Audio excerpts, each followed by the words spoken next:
Feel me? So I'd rather pull back and just say, well, let me tell you what I do know. I do know we need each other. You know what I'm saying? I do know, like I said, I don't want you to die.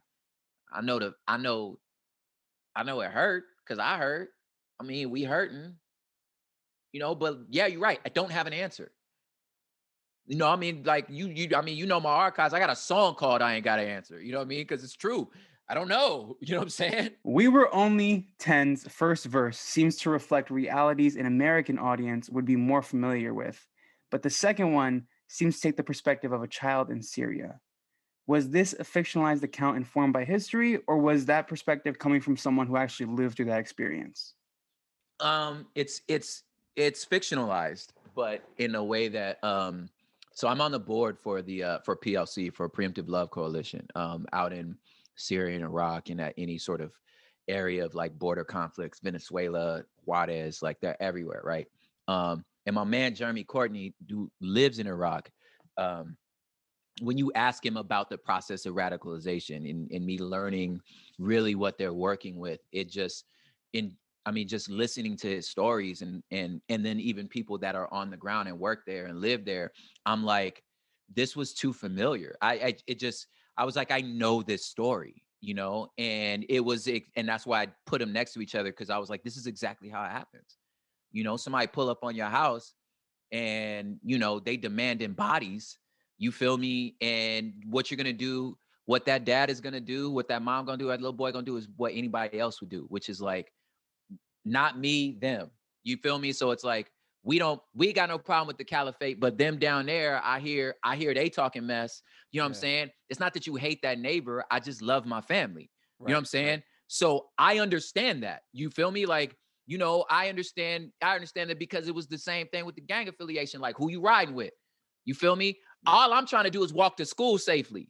You know what I mean? Like, I just want to catch the bus to Venice Beach so I could go paint on the wall and ride my skateboard. Like, you know what I'm saying? But if I have to but if the homies are like, all right, here you go, let me see that skateboard. Scribble, 65th Street, whatever. You scribble on my skateboard. I'm now affiliated with this hood. You know what I'm saying? And now I'm embarrassed because it's like, I'm not going, if somebody asks me where I'm from, I can't be like, nowhere, because you saw the back of my skateboard. You feel me? But at the same time, it's like, I ain't signed up for this. You know what I'm saying? But I know I just want to stay alive.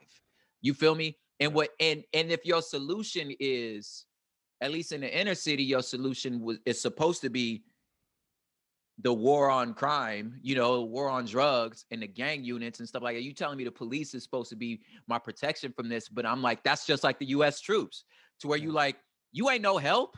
You know what I'm saying? Like, y'all just as dangerous. So for me, it was like, I wanted to, the whole idea is I wanted to humanize everybody in this situation, to be like, that Syrian refugee ain't no different than you. You know what I'm saying? They're going through the same thing. It's the same.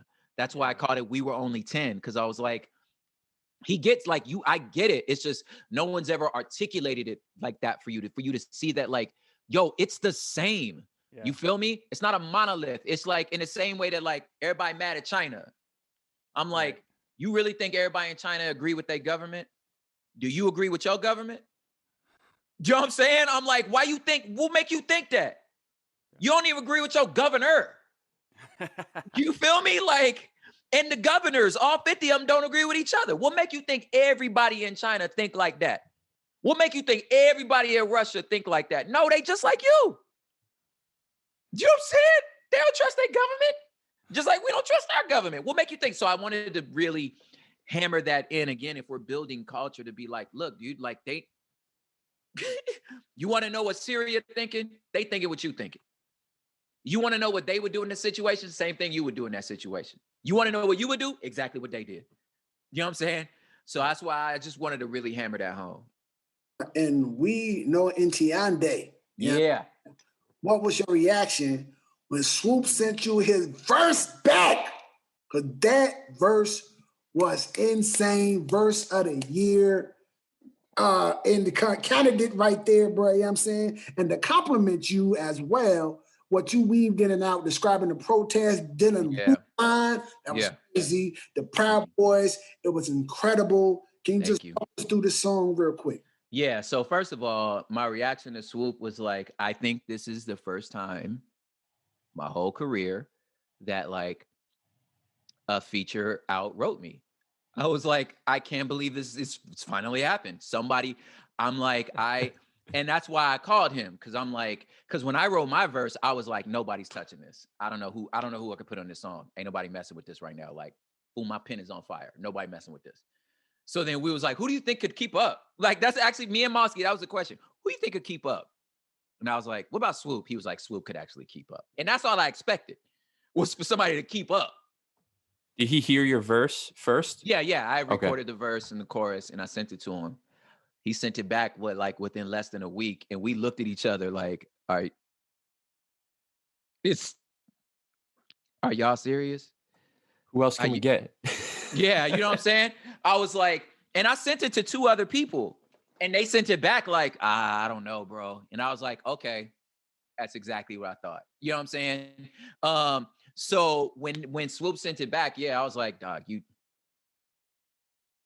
this is outlandish. I don't even know what to say. But yeah, so I wrote that verse obviously in June during the uprisings, of last year. Just when stuff just kept getting stacked upon each other. And at the time when I was writing it, because of like some of my other podcasts and like research stuff, like I already knew about, like, for years, I've known about like 4chan and 8chan and QAnon and getting red pilled and normies and Proud Boys and Patriot Prayer and all this like right wing sort of movements where I'm like, these fools are gangsters. Like, this isn't conservatism, they gangsters. You know what I mean? And so I was already up on game, and I felt like the boogaloo and just this idea of like these people that actually want us to go to war. Like, that's what they trying to do. So I was already up on game.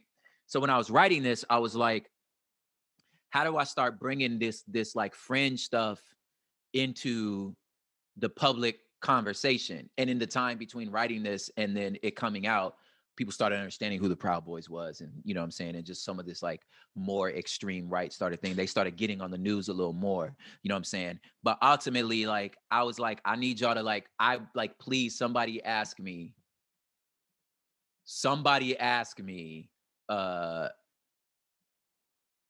who the Proud Boys are. Like, that's what I was hoping somebody would ask, you know what I'm saying, when I wrote it. But again, like, culture kind of caught up in between the time we wrote it and after. But yeah, it was just trying to just really express that, like, the idea at first of the song was like, well, it was supposed to be that we don't listen to each other.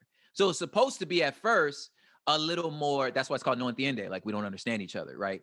So like at first, I conceptualized it as a little more uplifting and forward thinking. And then Mosky made the beat and I was like, oh no, I got to growl on this, and the beat came with the clip from the LA riots. Like, it was already on the thing. So I was like, all right, well, there goes that. I got to write different. You know what I mean? So I was like, so it just pulled that sort of out of me. You know what I mean? And yeah, just wanted to say, like, unfortunately, I was like, even when everything calms down and this comes out, you can still use the pattern of this verse, right? It's about to happen right now. Like the Dwayne Wright situation. It's about to happen. The exact same pattern. You know what I mean? Unfortunately, but like, I wanted people to be able to go back to this and be like, this is it. This is what it is, The most obvious form of connective tissue running through the entirety of this project is each title of each track having "we" at the start of it. So talk to us about how important it was to create a collective or communal focus on this project. Again, because just this idea of, I'm trying to express this idea of like what culture is. Like, especially in the Christian space, we have this idea that like the culture's our enemy, that it's something outside of us. And I'm really trying to dismantle that in the best way that I can. Because there is no them. Culture's us. You know what I'm saying? It's two humans trying to figure out how to exist. And if we would really, as Christians, take an honest look at ourselves throughout history, the church has had the same problem the world has had always, because we are just them. The church is made up of humans on the planet. We ain't no different. We lie to ourselves. And I'm saying exactly what I mean. We read the scriptures, we're in the world and not of the world. And we actually thought that meant we were aliens. It's like, no, that's a turn of phrase, guys. It's you know how the country's racist? That's why the church is racist, because the church is made up of the country members. It's this. Do you understand what I'm trying to say? There is no them. There's no them, you know? And if I follow the trajectory of scripture, now I'm about to really bake y'all's noodle. If the family of God started off as, metaphorically speaking, just follow me, like we can go into like if Adam was an actual man, but if you want to know, Adam's not a name, it's a species. In the scriptures in Hebrew, it's a species. But forget it. I digress. But the scriptures go from a person to a couple to a family to a community to a nation to a world. So what if you're following the trajectory of scripture, God's family is continually, that's what I'm saying in the last song, or in the We All In, he's like, I can hear the voice of God saying them too. That's a direct theological point. Is Jesus, the narrative of scripture is continually going, nah, homie, them too. Whether it was the woman caught in adultery, they was like, no, her too, right? Salvation is of the Jews. No, them too. You know what I'm saying? And so I'm saying I'm continually using the word we because I'm actually expressing a theological position, and it's following the trajectory of scripture. There is no them. It's only us. And it continues to be us. And that continues to be, it's Peter on the roof. Peter sitting on the roof in Acts chapter 8, getting a vision of creepy things coming down on a blanket and God saying, rise and eat. Peter's like, what are you, crazy? I don't eat that. It's unclean, right? God going, hold up. Excuse me? You what? Call nothing I made clean unclean. And if I'm Peter, I'm like, but this was your idea, bro. What do you mean? You called it unclean. What are you talking about? This is your law. You understand what I'm saying? The existential crisis Peter had to, I mean, we all like Paul, but you got to understand, y'all would have called Paul a heretic. You understand what I'm saying? Y'all would have kicked Paul out your churches because the law said they were unclean. And then God goes, no, they're not. I thought God didn't contradict himself. I don't know what to tell you. He just did. You understand what I'm saying?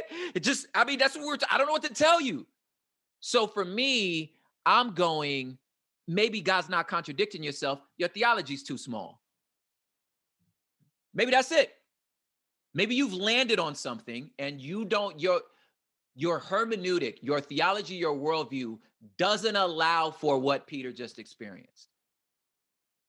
And what I'm saying is, if it happened in scripture, what make you think it's not happening to you now? What part of your theology that you holding like this with closed fists, that the Lord is looking at you and going, hey, wait. Call nothing I made unclean, clean.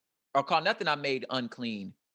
You know what I'm trying to say. Call nothing I made clean, unclean. So for me, for the Christian listener, that's what I'm pushing at. You know what I'm saying? So it's almost like the he who has ears situation. You feel me? Like that's kind of like why I'm carrying this theme, because it's just culture. It's just us. Yeah, thanks, man. That's like, yeah. I feel like in so many aspects of Christianity, we try to box God in, and like that's not what he's about. Yeah, so that's a good perspective. I appreciate that. Yeah, man. Yeah. Thank you. So next question. Over the last year, we've witnessed during the shutdowns, during isolation, artists in general have had to pivot and think outside of the box when it comes to getting income. Yeah. But yet you seem to have always had a few different avenues that you have set up in order to lean into for resources. Have you always been this way? And how did you develop a willingness to try your hand at many things?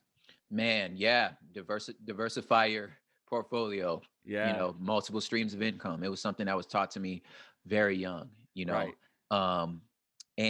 So I've always kind of had that. I think what the pandemic did for me was like, you have all these like plate spinning or things on different burners, you know, on the back burner, but they never really got the oxygen they needed because I was so busy touring, so busy doing the other thing that you really don't know if it works, right? So for me, having being stuck at home made me be like, well, you know what? Let me see if this will work. So I'll give